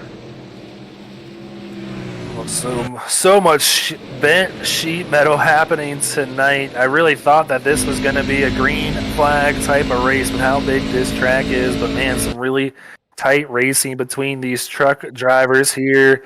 And that is going to give us our 7th caution of the night. So right now, and looks like Brad Herman got the lead from Michael Madden. I'm not too sure if that's accurate. No, Michael Madden out front. My telemetry is lying to me. So yeah, Michael Madden's still going to be our leader. Brad Herman going to be just behind him. Dave Hughes Jr. up to 3rd now. Yeah, and then, these short runs, they're ticking off these laps. It's going to be about 3 laps of caution around here. But, these short spurts of green flag racing, we're not seeing a whole lot of passing within the top 10 just because they can't get that momentum built up to really get racing until we get a couple laps in. Well, let's go ahead and take a look at the outside the cut standings again, if we can, just to see how some of these guys are doing. We just saw Bobby Anderson involved in that crash, so he might be losing some ground on that top 15. Bruce Amston having a decent night so far, running 15th, might be able to make some ground up on the guys in front of him. We just saw Michael Amenti involved in that wreck as well. Kevin Winker having a little bit of a tough night too. Jason Kracky running 20th currently. Dave Fuchs Jr., though, he is looking primed to make his way into the top 15 if he can keep this going. He's running 3rd at the moment, Brandon. And he's really the only one in that group of 10 outside of that 15th position that's actually having a strong run tonight, sitting in the 3rd spot. And really the rest of that group of 10, from Anderson down to York, really not having a good run, whether it be just for getting into trouble or just kind of struggling around the track. So this is a huge opportunity for Fuge in that 16. One more having a good night. Jacob Zala is running 6th currently, so he's having a good night too, looking to make up some ground to get in the top 15. But there you see it, Brad Herman sitting there in 33rd. Got a late start to the season, won last week. He's running 2nd now. He is going to be making ground up on these guys too, looking to make his way inside the top 15 to get in on that playoff action. But man, we got all kinds of stuff happening out here on the track. Pace car lights are about to go off here. We're going to get it gridded up again. Try to get this thing to the end. We're going to take the green with 10 laps to go, with Michael Madden leading the way. Yeah, and one thing I just caught here is Nathan De La Rosa. Looks like he dropped from the server, so that's one of our top 10 drivers hitting some internet issues. Yeah, that is just one of those iRacing bugs here that just tends to rear its ugly head every now and then. He's going to unfortunately probably not be able to get back in time to get out there on the lead lap and keep contending for a win here tonight. So unfortunate for him, but nonetheless, a great run in a series that's not his main series, so he can take what he learned here tonight into tomorrow in the Xfinity race when we come back to Pocono tomorrow night for some great racing with these Xfinity drivers. But before that, we got to get to a winner in this truck series. Yeah, and I'm not sure how many more green flag laps we're going to see. So any opportunity that you can get to make this run, you got to go for it. So I think we're going to see some real aggressive driving here on these entry into 1 and entry into 2 especially, just trying to get every position you can, because you're just watching the flow of the race. You know that there's not going to be a whole lot of opportunities possibly if it keeps up at this rate. Yeah, it doesn't look like Michael Madden really trying to save too much fuel anymore. So maybe he can get it to the end now with that last caution here. But we'll have to find out if we can get this thing green for the next 10 laps. We'll see exactly what happens, but it's going to be a battle between these two up front. Michael Madden and Brad Herman have been the class of the field so far. Pace car about to peel off, and it's going to be in Michael Madden's hands. Going to look to get a good jump, and he got Brad Herman that time. Brad kind of jumped the gun there. Michael Madden going when he saw that, and gets a little bit of a better jump here on that 85. Going to be side by side for second between Fuge and Herman going into turn 1, but Michael Madden going to be checked out here by a good 1 truck length already, and with that side by side racing might be able to open that up a little bit more. We'll see how much these guys battle for second. Dave Fuge Jr. really looking to make up as many points as he can in that 16 truck, a former Cup Series driver last season, looking to get that championship here in the trucks. But right here, Brad Herman just on the bumper of the 55 heading through that tunnel turn, going down in turn 3, going to try and set that 15 up, try to get a big momentum run down the front stretch. We'll see how it works out for these guys. We're back under yellow again. Well, we were just saying that the opportunities are going to be pretty limited to make passes. If you see Joey Farrell in the 239 with very heavy front end damage, and going back to that thought of not many opportunities, Jacob Zala picking up a couple spots there, up to 4th now on the field as we go back to our 9th Beer Street Journal rec replay of the night. We check in on the 239. And in turn 2, he's all by himself. Oh, never mind. Had Don Milkowitz coming up very quick, so definitely off pace for the 239 with how quick the 33 came up and just made that contact with the left rear quarter panel. It's a big hit for the 239 here. Get another angle at it here. Just slow through turn 2, and just Milkowitz didn't really expect to catch him that fast and just kind of got into his rear quarter panel there, unfortunately. So a big hit for the 239. Get to see it from the 33's perspective here, and he tried to check up, but it was a little bit too late. Just way too much momentum heading towards that 239.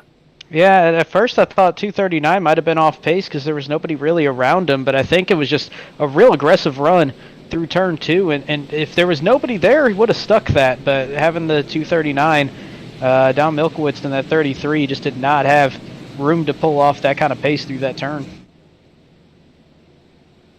Not much change to our top 10 so far. I also want to give another shout out to one of our newcomers, Stan Car Nathan, having a good run tonight, running in 8th for Next Level Motorsports. So, if we can go ahead and check out the team championship standings as they stand right now, Next Level Motorsports was sitting in 3rd here, just 7 points behind Rev Racing, and 60, I'm going to do some math live right here, 69 points behind JBR. So having a great run tonight, going to probably make up ground on both of these guys, or both of these teams, excuse me. So yeah, Next Level Motorsports having a good night so far. Real good night for them. I also keep my eye on that pretty close race there between 5th down to 7th for Tank, the Do-Gooders, and Stryker Motorsports. As far as it plays out right now, that's going to be setting who the 4th, 3rd, and 2nd seeds are going to be playing. So those teams kind of are playing or racing, however you want to put it. I'm used to the team format there in playoffs, but the way that's looking, those 3 really fighting it out on who's going to be getting that 4th seed, or possibly going all the way up to the 2nd seed. And with the momentum that those Rev'd and Next Level have had lately, it's a dangerous situation there if you're sitting in that 6 or 7 once we get to the playoffs. Yeah, those playoffs are going to be super exciting to watch. I cannot wait for that. It's just such a different aspect of playoff racing that we're not familiar with here at Speed Racing Network, so it's going to be a big change for us, but it's going to be exciting, and I have to imagine we're going to see some upsets happen here too. If some of these guys down at the bottom can get it going towards the end of the season, they can make a run for it. with these guys on the top half of the ladder. So do pay attention to that once we go to some playoff racing action. But there you see Stan Carnathan once again rocking the Eagles truck.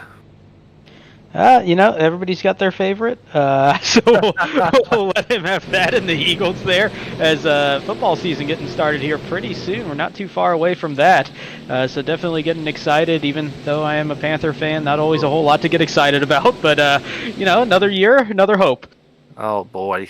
I live not too far from your Panthers, and I'm not excited for you this season. I'm going to leave it at that. I'm used to it at this point, so... Hey, guys, I just wanted to cut in real quick. I've been crunching some numbers, and I know the past couple cautions, y'all been talking about Michael Madden saving fuel, and then we saw last caution he wasn't saving fuel. Been doing a little bit of the math. He pitted on lap 18. As a matter of fact, a whole top 5 pitted on lap 18. And these guys can go about 25 laps on fuel, and with these cautions, I believe they can make it to the end without having to pit again. Yeah, I would have to imagine that they would have known by now that they weren't going to make it, and someone would have come down to get fuel. But thanks again, Landon, for that. Always crunching those numbers, and I guess kind of paying attention to pit road now, huh? I gotta somewhat do my job. All right, well, pace car lights are off. We're going to go back to green flag action with 6 laps to go here, and man, I would just love it if we could go green the rest of the way, really hash out a winner here. And it's going to be a battle between this 1585 and, the 16 of Dave Hughes Jr. sticking his nose in on this too. Jacob Zala not wanting to go anywhere. Blair Holloman rounding out our top 5. So each one of these guys have been fast all night long. We're going to find out exactly who has the speed to bring home that checkered flag. And you talk about we want to see it go green the rest of the way. I think all these leaders that are still on that old tires and trying to stretch out this fuel, they're hoping it does too, because I think a green-white checker starts coming out. We get to a couple of these overtimes. That might be trouble for these guys because they can make it the rest of the way, it sounds like, to the scheduled distance. But we start adding 5, 6, 7, 8 laps, they might be in trouble. Why you got to bring that up, man? We're gonna go green the rest of the way. It's going to be fine. No green-white checkers needed here tonight. We're getting some insight into how my brain works, I suppose, on some of these. Well, we're back green, and Michael Madden gets a big jump this time. He's going to try and pull away from that 85. Dave Hughes Jr. looking to the inside here. 85 going to try and block a little bit, but 16 not going anywhere. They're going to be 3 wide heading into turn 1. 85 under attack. Let's see how they sort this one out, but Michael Madden going to be a huge fan of this 3 wide for second place. It's going to be Herman that's had that middle line, and that's really got a lot of speed in it. If you can hit the gas at the right point there and get a good line on the exit, and he's putting that to use as he clears them pretty quickly, and already about a third of a second clear of Dave Hughes in the 16. Man, Jacob Zala just came so close to coming across Blair Holloman's bumper there, but right here, the 15-85 pulling away, having the race of their own. 85 going to look to the inside. 15, Michael Madden going to be to the outside, going to try and get the gas momentum heading down the front stretch here. Coming back to the stripe with 5 laps to go. Michael Madden going to get to the lead again. Going to try and pull away from this 85. 85 going to be drafting him the whole way down. We're yellow again. Huge wreck coming right at pit entry. It's 23 of Michael York. I did not see who else it was. Sounds like it was Jack Johnson, and there he is on pit road as they had a heavy impact onto that pit entry right by those water barrels. And we'll take a look at it at yet another Beer Street Journal wreck replay here in just the final few laps. There's Michael York on the inside in that black and gray 23. There's the contact in front of him. Lucas Lyons got absolutely launched, and Jack Johnson riding on that pit road wall at the end of that thing. So we had Lyons and Johnson have to obviously tow out of that, and that is going to be a race killer for both of them. Take another wow, yeah, he just got sent into space there. Just one of those iRacing glitches that does happen every now and then, but unfortunately, like Brandon said, that is going to be a tow down pit road, so Lucas is going to have to wait roughly 3 minutes, I'd imagine, before he can get going again. Might be able to get out, like, still on the lead lap, possibly, but probably going to come out a lap down from that. I'm trying not to laugh because that does suck for Lucas. But man, that just looked pretty comical the way that happened as we ride along with Jack Johnson and got turned into that wall, and you see him just riding on top of the pit wall, and that's, you're going to be stuck there, so you have to do one of those virtual tows, and that's going to be a little bit there as well. And we did have something come up here in terms of how we're going to be doing the restarts the rest of the way, and I'm a little surprised, but we're going single file here, it seems, at least on this next one. Yeah, seeing Lucas Lyons has manually disconnected, so his night is over for that 7 truck. Unfortunate for him, as he was one of the trucks running up towards the front for a little while, so going to have to come back and get to work next week at Darlington. But right now, we still got a race to finish here. We're going to go to green, I imagine, with 2 laps to go, so I don't think we'll be taking a green-white checker. Michael Amenti on the inside wall here. Not seeing smoke coming out, so it looks like he either just parked it there briefly or lost control of it. As we take a look back, he got onto the apron and actually lost control trying to catch up to the field, it looks like.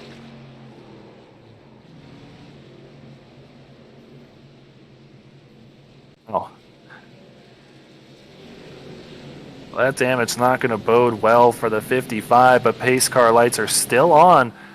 So we will have a green-white checker this time. We will have overtime racing. Our first attempt at green-white checker, but like Brandon said, it's going to be single-file restart here, so that's going to shake things up. But another opportunity for you guys, if you would like to donate, scan that QR code down there at the bottom. It's raising money for Sadie. We did this last year with our Daytona race, and it was a great event. It came out, we raised a lot of money for their families. Little Sadie is battling cancer, a wonderful little girl, but lots of prizes for our drivers as well as viewers if you tune in next Saturday, September 11th at 9:30 p.m., 8:30 p.m. Central Time.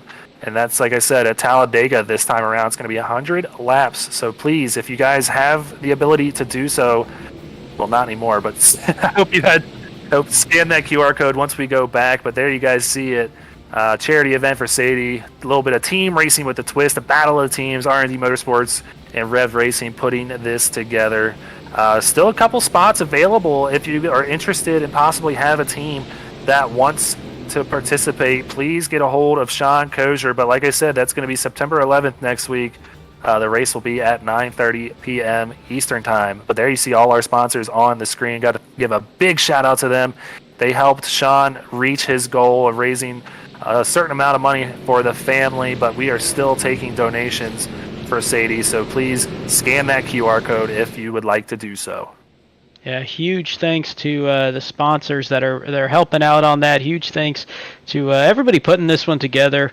And also a huge thank you to anybody taking the time and donating to the cause there. Like I said earlier, every little bit will help a whole lot there. So a big thank you to everybody that's taking the time to do that.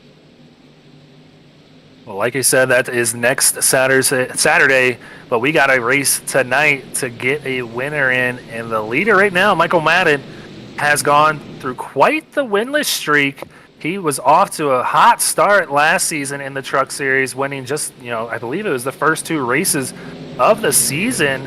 But ever since then has had trouble finding his way back to victory lane. I believe he won 1 more. I think he's got 3 wins in SRN.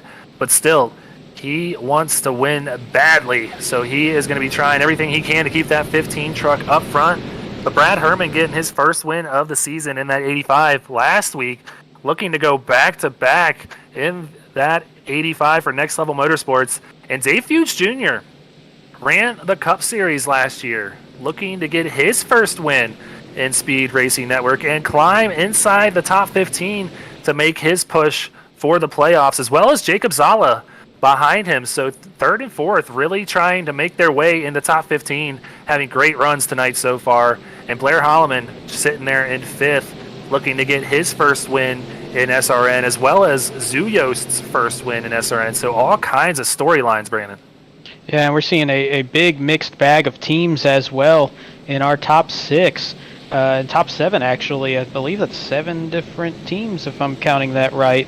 But we're just seeing a big play here. I think the most aggressive and the fastest on these short spurts that we've seen the past couple green flags has been Jacob Zala in the 25. I'm not sure if he's going to have enough time to really get by all three of them with a single file restart, but definitely keep your eye on him. He's been making some moves on these last couple restarts. We'll see if this cleans it up and able to get them to the end, but we are back under green flag conditions here, and we're going to see these guys start fanning out. You see someone back there about 10th on back, but Michael Madden gets a big jump. Brad Herman might lose the draft here if he's not too careful. I think he's going to be just fine, but about 3 truck lengths back, already heading into 1. Might be a huge run coming for Fuge in the 16 and Zala in the 25, though, because they're sitting at about a good distance where you can really pull up if you catch the draft. But that's a great move by Michael Madden, trying to break that draft as much as he can and not let that run build as they go down that straightaway out of 1 towards the tunnel turn. Yeah, I've always been skeptical of that move because I feel like using the wheel that much is going to kill your speed, but it does show to work sometimes. He's going to have to do the same thing when he heads down the front stretch here next time by, but yeah, otherwise that 85 is going to get a huge head of steam heading into turn 1. Might be a little bit tight here for the 85. Might have overdrove that turn a little bit, but yeah, Michael Madden going to peel down here. I think he has the momentum heading down the front stretch. We are white flag in the air. 1 lap to go. Michael Madden going to try and bring it home. And I really thought the big play there was going to be coming out of turn 3 towards the white flag for Brad Herman, but he did overdrive it just a little bit, trying to maximize that momentum, and it cost him a lot of speed. That was a near 1 mile straightaway that he could get a big run, and he did not get the opportunity there. And that plays straight to Michael Madden's favor as they head towards turn 2 for the final time. Yeah, heading through the tunnel turn here, only about 1 truck length separating him. It's going to be a battle to the finish here. Oh, some racing happening back here. Wow, but I can't take my eyes off these top 2 guys as they are nose to tail. Michael Madden coming off of turn 3. Going to try and make this a perfect turn 3 to get it to the stripe here. And 15 of Michael Madden is going to be the winner of the Tricky 110 presented by Sparkle and Shine Mobile Detailing. Brings it home for Rev Racing. He's going to be back in victory lane. Well, we've been saying it feels strange that we've gone this long without Michael Madden visiting victory lane, but he's on his way back, and wow, huge wreck after the checkered flag flies for a couple of guys there. John Taylor with heavy impact, but thankfully for all of them, the race is done, and that won't affect any positions there. But Michael Madden just put together a great race, had a very strong qualifying run, started a lot up towards the front, more than what you normally see there. He's normally kind of sits around that 10th position or so and works his way up to the front, but started 3rd and had a great showing all night. Yeah, great run by him, but a great battle there by Brad Herman in the 85. Pretty sure he came over the radio to congratulate Michael Madden right away because that was an epic battle between those two. Exactly what we wanted to see. We would have liked to have seen that for a whole green flag run, but still some great racing there at the end. So kudos to these guys, but he's about to burn it down with his Rev Racing teammates here, coming down to the stripe to celebrate a little. Michael Madden, your winner tonight. Now, there's a whole lot of space to get some good celebrating here, as you got about 6 lanes worth of room to be doing some donuts, and see how that goes. As well, there's a little wall contact with the 6 lanes of space, but you know, still good to go as he's going to get burned it out against the wall there. I'm going to bust his chops a little bit on air and just say it's been a little while since he's done this. But still, it's like riding a bike. You learned it and you know how to do it. He's going to just have fun with it. And his teammates burning it down with him out there. Sean Kozier, Cody Riggs, as well as Sean Jensick having a good time. But let's go ahead and give you a rundown of our top 20 finishing order here tonight. Michael Madden, your winner. Brad Herman, last week's winner at Richmond, going to come home runner-up tonight. Dave Fuge Jr. going to be 3rd. Jacob Zala going to be 4th, with Kyle Wimble rounding out your top 5 after starting 30th. So great run by him. Yeah, and we had Blair Holloman, who, well, we saw the big run there for Kyle Wimble. Blair Holloman started 6th, finished 6th. Joseph DuPont will be in 7th. Stan Carnathan with a nice run as well, going from 23rd up to 8th. It was 29th to 9th for James Kerr, and then Landon Cardulo rebounding from a little bit of trouble there early on in the race to round out our top 10. John Kozier, after starting 28th, comes home 11th, so just outside the top 10. Great run by him. Sean Jensick going to come back and rebound with a 12th place position. Mike Mosby going to be 13th. Jonathan Byer going to be 14th. A little odd seeing that after finishing first, and second after the last 3 weeks. So tough night for him. And then Bruce Amston going to round out our top 15. And 16th will be Cody Riggs. 17th, Bobby Anderson. Travis Trevelyan will be in 18th. Jason Kratke in 19th. And rounding out the top 20 will be John Taylor. Well, let's go ahead, bring up Dave Fuge Jr. coming home in third tonight. Dave, it's Greg Olenek and Brandon Domain in the booth. Great finish for you tonight. Tell us about your trek up to third after starting 11th, and tell us about how that race was tonight. Well, the race was long. It was, it was, there was a few too many cautions, unfortunately. And we basically just stayed out and saved fuel. And I knew that if it was going to keep going like it was, I was just going to stay out. I was really hoping for some long runs. I really felt like I was better on long runs, better on older tires. But, you take what you can get. You work the strategy a little bit, and finally, after a few weeks of short pitting and getting caught on pit road, I finally decided to stay out and let it work to my advantage. So here we are. And you were saying that you were, stronger on the long runs when the race kind of broke into those 1.5 lap little spurts of green flag racing there. No, it's frustrating, but what was there anything more that you could have done on those short runs? I know we had the single file restart at the end that kind of limits the chances, but is there anything looking back that you might have been able to do different to maybe move up there a couple more spots?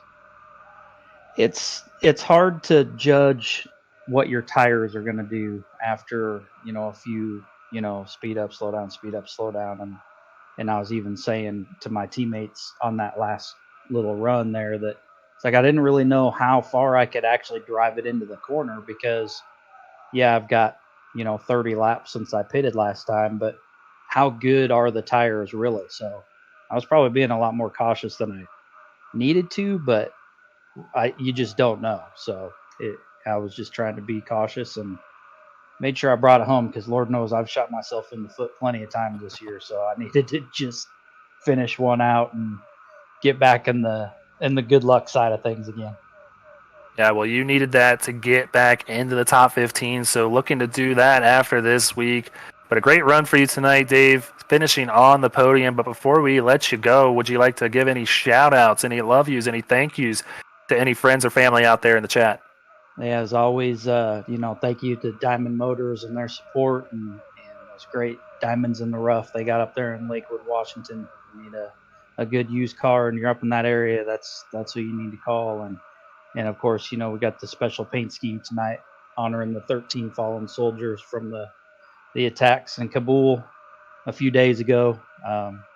Can't thank our servicemen and women enough for the sacrifices that them and their families make for not only the freedoms of our country, but the safety of lesser fortunate countries. And, just hearts and prayers and thoughts and everything out to the families that are dealing with that. And, all we can do is just hope and pray that things settle down and we can get back to normal.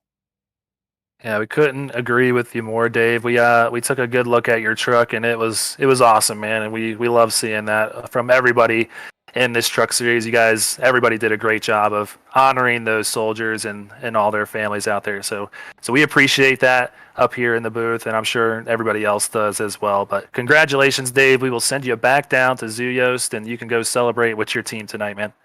Sounds good. Thanks, guys. There you have it. That was Dave Hughes Jr., who came home third tonight. Good run for him, a good run for Zoo Yost Racing. But let's go ahead and move on now to our second place truck runner-up tonight. It's going to be Brad Herman for Next Level Motorsports. He won last week at Richmond, comes home runner-up tonight at Pocono. Had a really fast truck out there, Brad, but not a lot of green flag laps to work with. What do you think about tonight's race, and how are you thinking about Darlington next week? Kind of feel like Darlington's going to be the same, but I don't know. Didn't have the fastest truck, so kind of happy where I finished. Had a couple of shots at Madden there, but just couldn't get the runs that I needed, and he held a good line. So congrats to him. Well, and the bigger picture, you kind of had that late start to the season, but with the win last week, the second place this week, really moving up the point standings there, even missing those few races, and obviously the drop weeks are going to come in. But how are you feeling that the season's going, really since jumping on? I think it's been good. I'm happy to be running in SRN again and doing good. Hoping to make the playoffs and gonna run at the championship. So all this helps. Yeah, well, you keep running the way you are. You have no doubt you're going to get into that playoff run and make a run for that money. But before we let you go, man, you had the chance to give a bunch of thank yous last week, so we're going to give you that opportunity to do so again. Who you got to thank out there? Just you guys on the booth. You guys do a great job with the production and broadcasting part of it. And I got to thank Next Level Motorsports and Alpha and all the guys that put that together. It's nice to be back. Well, we appreciate that, Brad, and we will look forward to seeing what you can do next week at Darlington in that 85 truck as you make your push to the top 15 and making it towards the playoffs. Thanks, guys. All right. Well, that was Brad Herman coming home in second place. But now we got to get to the man of the hour. He's the winner of the Trucky 110 presented by Sparkle and Shine Mobile Detailing. It's going to be Michael Madden. Michael, it's Greg Olenek and Brandon Domain up here in the booth. Congrats on the win, buddy. Tell us about your race today, man. Oh, man, what a time. It's been a minute since I've been up here with you boys, huh? I wasn't going to say anything, but... That's all right. I understand. Oh, yeah, it was a great win. I wish we could have got a little more green flag racing. It was, I think, after kind of Cardillo got in that mess, it was between me and Brad. He had some speed, but I think, long run speed I had. It just, we couldn't get there tonight, unfortunately, but I'll take the consistent yellows, and once it went single file, that's kind of all she wrote. Yeah, and I know with the run that Herman was trying to build there on that last lap, how much of it was looking in the mirror and how much of it was just trying to get the best run that you could off of turn 3, especially when coming to the white flag there at that last little push? So, a lot of the race was just a lot of learning because he got a hell of a run on coming into 3 on the prior caution. And that's why I started swerving, because I knew he was gaining so much momentum in the draft and I couldn't let him get that run coming back. So I learned a lot in that little short burst that we had towards the end to save me for that last little 2-lap shootout there. So I think that saved me in the long run. Nickel, I got to ask, because I'm going to give you a hard time now. Do you wish you could take a second stab at those donuts that we saw out there? Yeah, a little rusty there, huh, boys? Listen, between all this stress and this storm, thundering outside, and just the adversity we've been facing this season, you know what? I'll make sure to practice during the week with you boys. Well, I was kind of worried you were going to hit me in practice like yesterday. For all those that don't know, I give Michael a really hard time when we're doing our team practices. So I'm very thrilled to see you up here, man. Congrats again on the win. But before we let you go, you got any thank yous, any shout outs, any love yous that you'd like to give out there to the chat? Absolutely. Always want to thank Sparkle and Shine for sticking with me. Sean and those guys, it's been a little bit of a rough pass. All the Red Boys, we've been grinding it out, haven't gotten the finishes we want. And Long MacArthur and Silverback Tax Solutions, couldn't be here without them. I had a tribute paint scheme tonight for the Patriots that, unfortunately, the heroes that lost their lives. So it was good to win one for them, even as this little small gesture we had. Always want to shout out the MM15 crew and my girlfriend for always being there. And, even when times are tough, these boys stick with me. So we'll chalk this one up as a good night, and we should be up here a little more often, I hope, going forward. So good night indeed. And before we let you go, Sean Griffith is going to go ahead and place that win sticker next to your name. You have to move the Healthcare Billing Incorporated sign down a little bit. And there you have it, man. You got your first win on the season, hopefully breaking the ice to get you some more as the season goes on. But before we let you go, how are you feeling about Darlington next week, Mike? It's going to be a challenging track. We ran there a couple weeks ago in the other league that we run in on Tuesdays, and I learned a lot, so I'm hoping to push that forward just like I learned here tonight. Just running in multiple leagues is starting to help me gain momentum. So we'll go look at some film and get ready for Darlington next week, boys.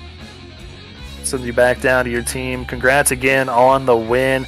Go have fun celebrating with your teammates, man. Thanks, guys. Have a good night. Well, there you have it. That is our winner, Michael Madden. He was a winner last season in the Truck Series at SRN. Finally breaking the ice, getting that first win this week in Week 8 action at Pocono. But there you see it on your screen. Next week, we will be going to Darlington Raceway for the Throwback 125. That's Wednesday, September 8th at 9 p.m. Central Time. Do not miss it. It is going to be some fun action down there in Darlington, South Carolina. Oh, yeah, I love every time we get to go to Darlington. You see a whole bunch of those throwback paint schemes. We're not going to get that in real life coming up when they go to Darlington next week as well. But we will have it here. I know there's a lot that are already being planned, and we're seeing some good throwback paint schemes. Kind of gives us that great view, aside from seeing a very, very difficult racetrack for yet another week in a row. I'm going to be down at Darlington this week. I'm super bummed that they're not going to have the throwbacks, but an awesome track that is awesome to race at. So these guys are going to have some fun down there next week, but we still got some action to get to this week. We're going to be doing the Trucky 150 right back here at Pocono Raceway with the Xfinity Series tomorrow, Brandon. So you and I going to be out there tomorrow, Thursday, September 2nd. Catch that at 8:30 p.m. Central Time, 9:30 Eastern. Brandon, what do we expect to see from you out there? Hopefully better than we've seen a lot of the time, and I feel like a broken record. I'm pretty much saying that every week at this point. But, man, looking forward to it. I enjoy Pocono, so hopefully we get some green flag runs. We see some good racing. How you feeling about it tomorrow? It's just, man, like I said all day, it's going to be tire management, and then the Xfinity Series, we've done a great job. It's a team effort between everybody out there of having some really good green flag races, and I have to imagine that is what we're going to see tomorrow. So it's going to be really long run based. So I'm just hoping that I can save my stuff. And if I told you anything during the broadcast, I was not doing a good job of it during practice. So we will see how that goes. But, for now, that's going to be all we have tonight. Please tune back in tomorrow. Always give us a like here on the YouTube page and subscribe as well so you know when we go live. But for now, for myself, Greg Olenek, and Brandon Domain, I will leave you with Go Faster.